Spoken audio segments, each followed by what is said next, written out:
Welcome to the Zesty Ginger Podcast. We are Megan and Dr. Alex. We are here for transformation. Yours, ours, and the collective. Personal and professional for practitioners.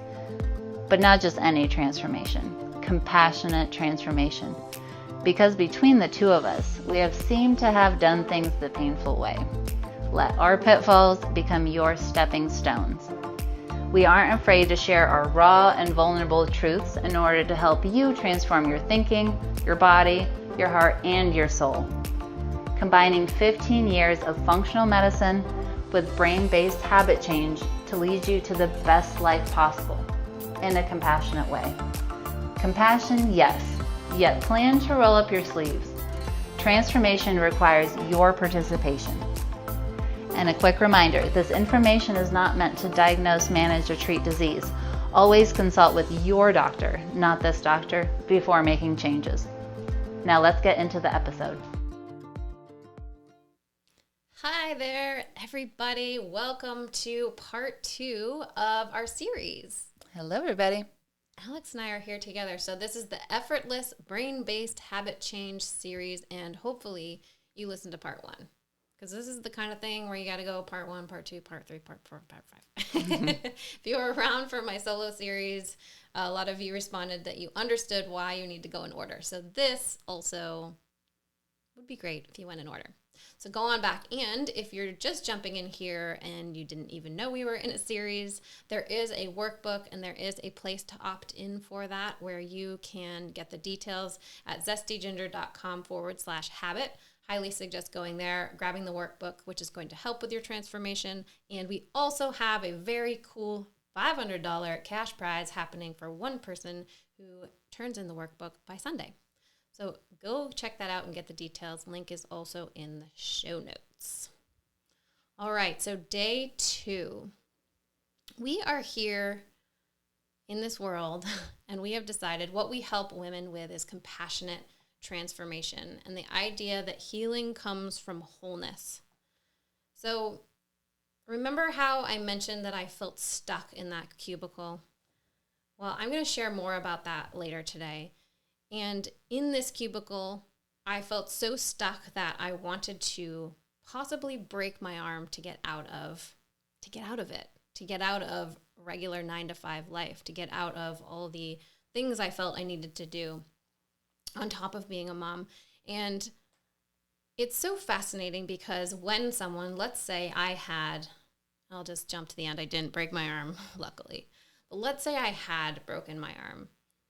When someone has a physical injury and you can see it and there's a cast and there's something on the outside of them that shows that they've been through a struggle, they've been through a trauma, they've dealt with something tricky, it's very easy for us to have awareness of this and for us to jump in and help people and to give them compassion in their transformation, in their healing, to give them some space, to give them resources to help meet their needs to heal.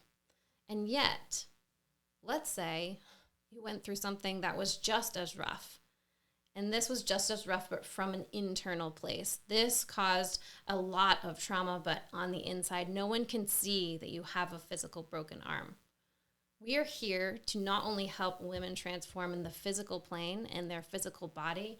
We love for y'all to have amazing hormone health and great skin and hair and your cycle to be smooth and your heads to feel amazing and never have any pain. We'd love for that.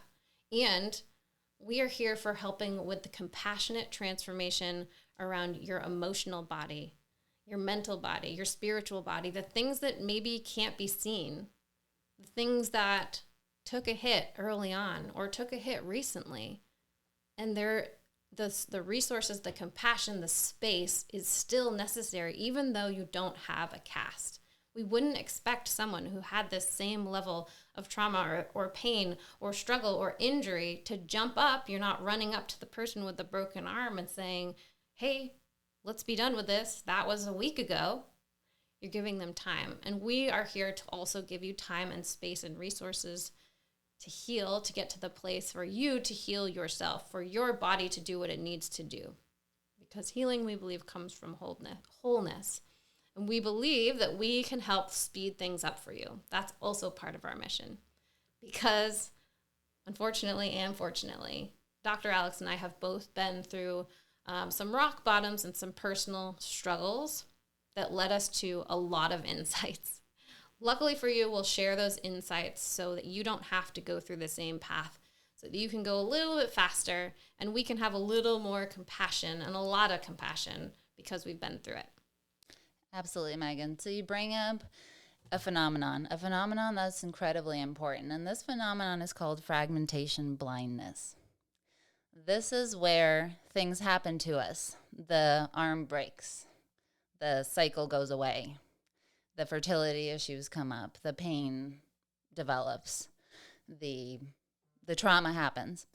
All of these things can happen, and we begin to fragment at the most foundational level. And it happens very, very gradually, which is what allows fragmentation blindness to even set in. What is really cool about this is that we've already talked about the antidote, right? When we talked yesterday about getting perspective is the cure for blindness, right?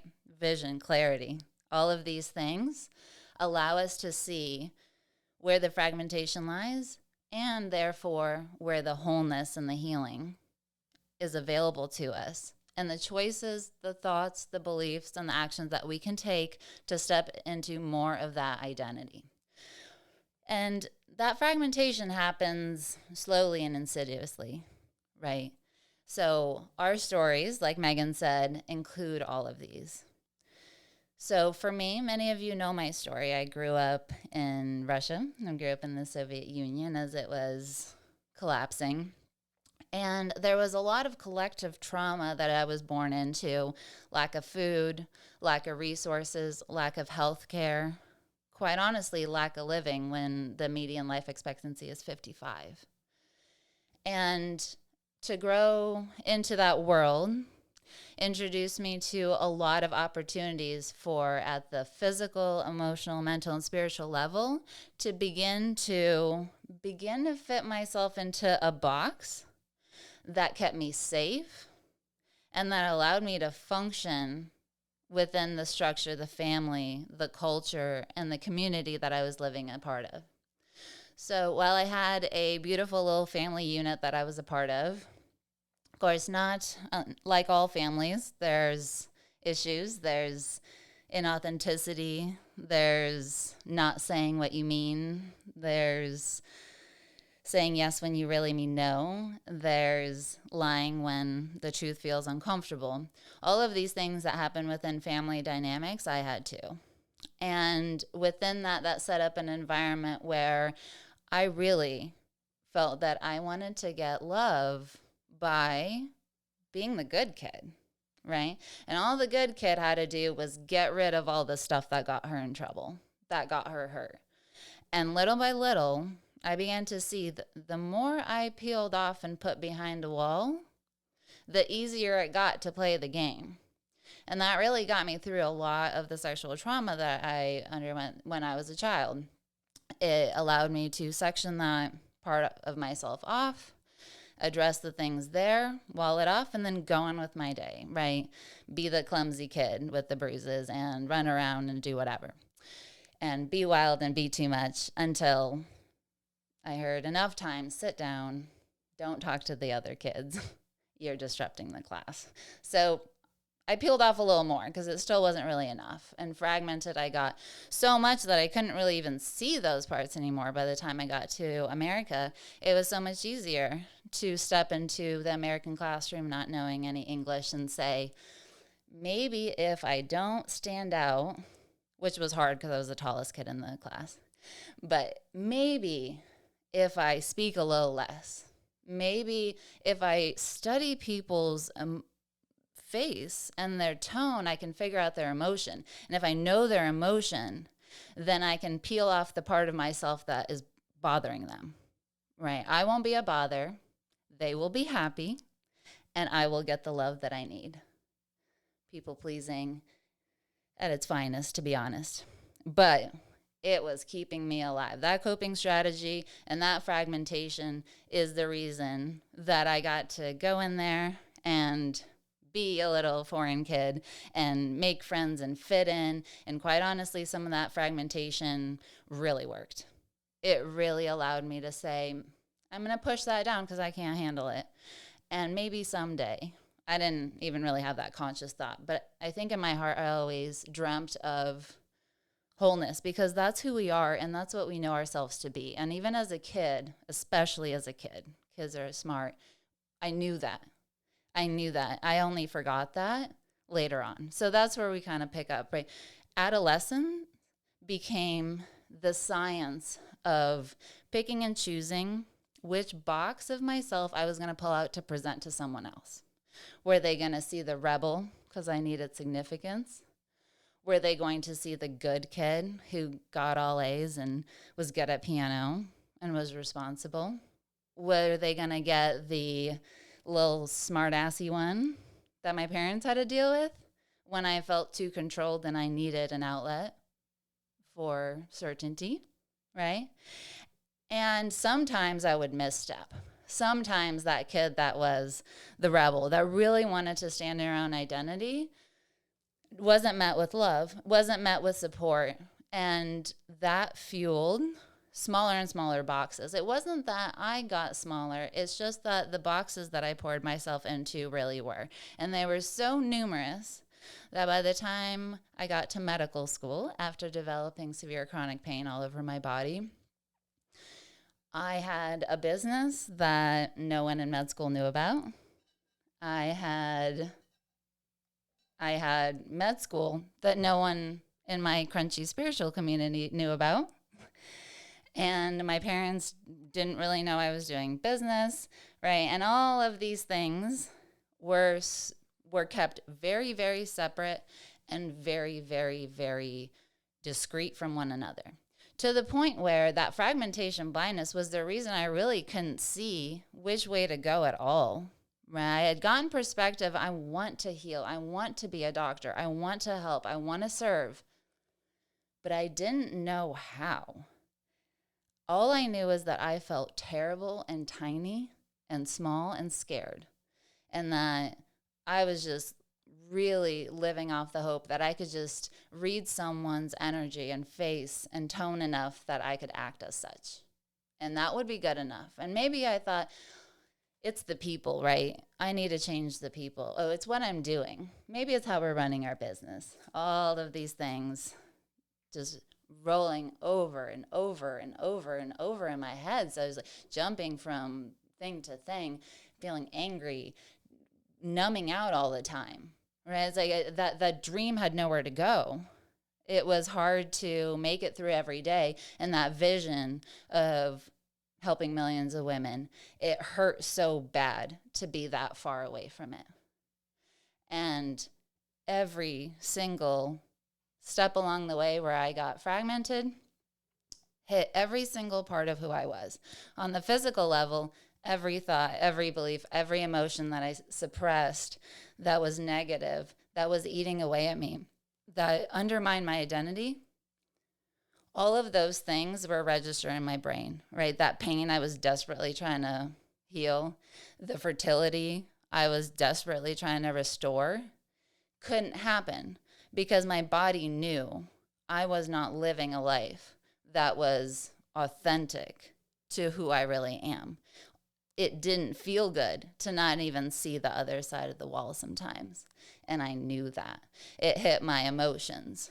I got angry around this time in my life. I was pissed.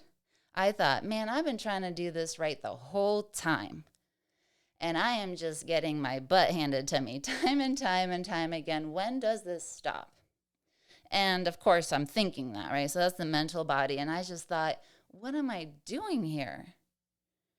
It looks great on the surface. I'm married. I'm going to med school. I have a budding business. I'm writing books. I'm posting. I'm traveling. I'm doing masterminds. What is the deal, right? What is the deal that I feel so lost and so disconnected for who I really am? And I'm spinning my wheels. So much effort and not much resolution. And this is where I'm going to kick it over to Megan, because her story picks up here. that fragmentation, right? That fragmentation, it was like, for me, I didn't actually break my arm. And yet sometimes that fragmentation is a little piece of your soul, a little piece of your heart is broken off because you know you're not doing what you're meant to be doing. You know you're not reaching your highest potential. You know something, that little sign, there's just something not right. There's something more here. There's something else I'm meant to be doing. I had that feeling. There I was, right? You remember, I'm still working in that cubicle. I'm doing that job, that engineering job, the one that was supposed to make me smart and cool. The one that everybody suggests I go for because I was good at math. And I'm in that job, and every morning, I would lay on the floor with my 1-year-old baby, just thinking, how can I get out of this day? What can I do? What could I do that wouldn't be that painful but could get me a leave of absence? How can I stay home? Because many, many days when I woke up, I would be in a full-blown panic attack. I would be lying next to my little girl on our floor mattress, all Montessori style, right? Hoping to be this holistic mom and do things a different way and be in this great space when really internally that soup, everything inside of me was just sending me into a state of total anxiety and panic attack. And all I could do was lay there and hope. Just hope that she wouldn't turn to me and need something. Because there was no part of me in that moment who had any resources to give to her. Because my whole body was spinning, my brain was spinning, my thoughts were spinning, the anxiety, what am I doing? How am I going to do this? How am I even going to move? How am I even going to go to work? How am I going to pay the bills? The things were spinning. There were too many things that I felt I was in charge of. Eventually, the moment would pass, the things would pass, I'd be able to get up off the floor and I would go into work yet again. Not breaking my arm, not getting the leave of absence, just pulling my body into a place where it needs to go, doing the next thing. You can do this. Just go. And over time, the other signs that things were imbalanced, the intrusive thoughts started to come in. I remember being on a boat. We lived in San Diego at the time, and my daughter and I went to Catalina Island. It was so awesome and beautiful. And we rode a ferry there. And the idea of riding a ferry sounds fun, and I love boats. I grew up on a lake, and I love boats. And in the moment, I did not love this boat. This boat was huge and totally safe. And in my mind, I was about to fall off. My baby was about to fall off. And I had all these exact images of how this was going to happen and how I wouldn't be able to jump over in time. Because even if I did, the boat was going so fast that I wouldn't have gotten to her, and she can't swim. And I am far, far, far from the edge of anything. The rails are high. There's glass. It's totally safe. And I would just be creating these thoughts, these stories, these images of what could happen. It would send me in such a spiral that I would be debilitated and just stuck to that spot. And this trip we're supposed to be taking, this beautiful trip, this trip with my family, this fun, excitement, this vacation was not a vacation at all because I was trapped inside my own mind. It was eating itself. And again, just like on the outside, it's pretty cool to be an engineer. It's pretty cool to have a baby, right? All these things that I thought would make me happy, I'm still in a place where I'm like, something is not right. Something's not aligned. In my body, I definitely knew that, and also in my life.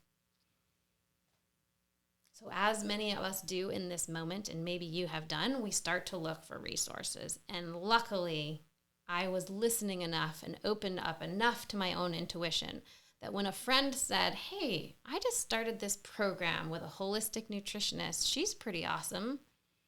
Maybe you should check her out. And I had no idea what this meant. And I had no idea if it was meant for me. And I had no idea if it could help me with what was going on. But I heard her and I saw that she had the eczema rashes and the things she'd been physically dealing with were gone. I said, well, that looks like a good sign. So I called her up, and I found in that moment, I had no idea that holistic health and nutrition and food and what led to mind and body and what led to supplements and what led to what we put on our skin. I didn't even know that this was a thing. I didn't know that this was a whole area, a whole internet rabbit hole that I could go down. So I found this, and that just slow baby steps of understanding what worked in my body and how I needed to be hydrated and how gluten really wasn't my friend at that time. These small steps started to give me a little more energy. With that little more energy, I could do the next level, the next layer. I could dig in a little bit more. And when I found functional lab work and I checked my brain chemistry for the very first time, it was all over the place. And I was so excited because this was the first time that my lab work lined up with how I felt. There was some kind of explanation and answer for how I felt, because I had been to multiple doctors in the postpartum period. I had been taken multiple tests and blood work, and every single time I got the, you're in the regular lab range, thumbs up, you're doing good, mom, and you're not overweight, and it's not your thyroid. And that was about all I got. And I'm looking at my body, and I'm knowing what had just gone through my head that morning and the craziness that I felt. And I have someone looking back at me in a white lab coat who I trust and I believed had answers tell me that what I'm experiencing in my body does not show up anywhere else, and I'll see you in a year. And I felt so dismissed in the moment, and not just dismissed by the person, but dismissed by myself, because I was questioning, and y'all have heard this, is this just in my head? Like, nothing on my lab work says anything is wrong. How could this be possible? I know people in the world have more than one child. And at the rate I was going, there was no way in the world I was going to do this again. This postpartum period had taken me down. So I kept going, and I kept looking for different answers. And luckily, seeing that brain chemistry, seeing my brain chemistry, it started to line up. And there was a 6 to 9 month plan for me, a protocol, some simple things I could do, some simple things I could change. There was a place for me to see, hey, you see this ratio, this serotonin to dopamine ratio that's totally shifted the other way around. It's totally inverted. Yeah, that's why you're dealing with this specific symptom. That's why this area of the test, that's why you're so exhausted. And even showed on there for me that there was a sign of an inverted ratio as well, that had, when I used to have an eating disorder and I had no idea how I could be doing this. How could I be bulimic and throwing up my food when I know so much intellectually? And I would try to scare myself out of actually doing that by reading books that said it's going to destroy your teeth. And even though I knew the information, I couldn't change in my body. I couldn't get myself to do something different. So I was finally seeing, hey, there's a real reason here for the things you're doing, Megan. And there's not only a real reason, there are things to do about it. I felt validated. I felt like my story and how I felt on the day-to-day and what I was experiencing on the inside my brain was showing up. Other people understood, and there was something to do. Because I had the vision that I wanted to get out of the cubicle. I had the vision that something needed to change, but my brain chemistry was not in a place to make that change. So sometimes you get through one layer and one step of the process, but without the next, you get stuck. So now that my brain was on board, and now that my body was on board, and now that I'm starting to see the vision and I'm ready to shift to something new, I decided, if this is a job that somebody else can do, I can do it too. And I decided to get out of engineering. I decided to go back to school, to become a health coach, to become a functional diagnostic nutrition practitioner. And I'll tell you, because I hear this over and over and over again, I don't have the money to make changes in my life. And I have a small child. Like, I don't have enough time to do it. And I do know that there's a time, that time is a real thing with small children, and you do have to make a choice. And money is a real thing, and you do have to make a choice. And I also know that when you're ready to change, like when you really, really know and you feel it, You will make it happen. With a 1-year-old, I was working a full-time corporate job. I was going to health coaching school for a year and also FDN certification at the same time. And I finished those both within a year. I had 2 certifications. I had started seeing clients, and I was still going to my daily engineering job with a small child. A baby, really. So when you know you want it, you will make it happen. And I'm sure you've had this happen before, where you are like, why am I like this?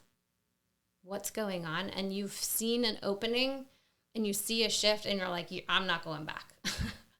I am definitely not going back, and I will do anything to make this happen. And even more, I was ready to do anything for that small baby. I knew she was going to grow up in this world and have the same stuff. And she was going to go to the same doctors and have the same understanding of, hey, there's nothing on here. And I wanted her to fully understand how her body works, how her emotion works, how her mind works. So as I shifted this, I realized, okay, now I have a new layer of understanding, but the next level came up. My brain was on board, my body was on board, but I realized that there were beliefs in the way. There were beliefs about whether I could do this because I'd never had a business. So the next step for me was to actually get to those beliefs, the beliefs that would be stopping me from actually stepping into this vision. This happens a lot, right, Meg? Absolutely. Where we get going, we pick the thing we're doing. We're all on board, and we're even doing it. And sometimes what happens, and we know this game well, see if you can relate. Most people can, so I challenge you to do so, is that, I'm doing the business, but I really can't reach out to that person to make a connection. They're big. Who am I to do it? Or, this is the time I'm going to have endometriosis surgery. I'm going to do this plan. I'm working with this provider that I really align with. I love the framework and the plan that they have set with me. I understand what it is. And then it says, yeah, but you never stick to diets. And of course, who's going to feel good about themselves with that as the background? How empowered, how motivated is someone to start the diet, continue the business, do the hard stuff, have the failed launches, and keep going when your own brain says, who are you to do this? Who are you in the world? You are small, and the world is big. And there are so many beliefs that really are an extension of that. And so if you're listening along and saying, yeah, I know a lot of this equation. I'm really here. I'm here with you guys. But man, I tell myself I'm going to do it and I'm not going to do it. Come back tomorrow. Tomorrow we're going to talk about this. Tomorrow is where we begin to see how to really get the stuff out of our way, because I'm going to spoil the surprise for you. It's not actually in your way. Come back tomorrow to hear what that means.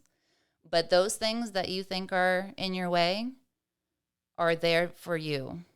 And we're going to explain that, not from you should love your traumas, you should be thankful for abusers, and none of that. It says, I am here to become who I intended to become and who I choose now to become. What does that look like? Not from somebody else, but from you yourself. We're going to break that all down, so come on back. All right, see you tomorrow. Bring your sticky notes. Thanks for coming out to hang with us on the podcast. It is our goal to transform the way women are treated in healthcare. And we need your help. We need your help to get the word out. We have a lofty goal of 1 million downloads. And we know that as this podcast grows, we're going to be able to reach more women, get more amazing speakers for you, and bring the most cutting-edge information. If you found these podclasses helpful, please take a moment to text 5 women you know the link to the series. We appreciate your help so much. Can't wait to see you next time.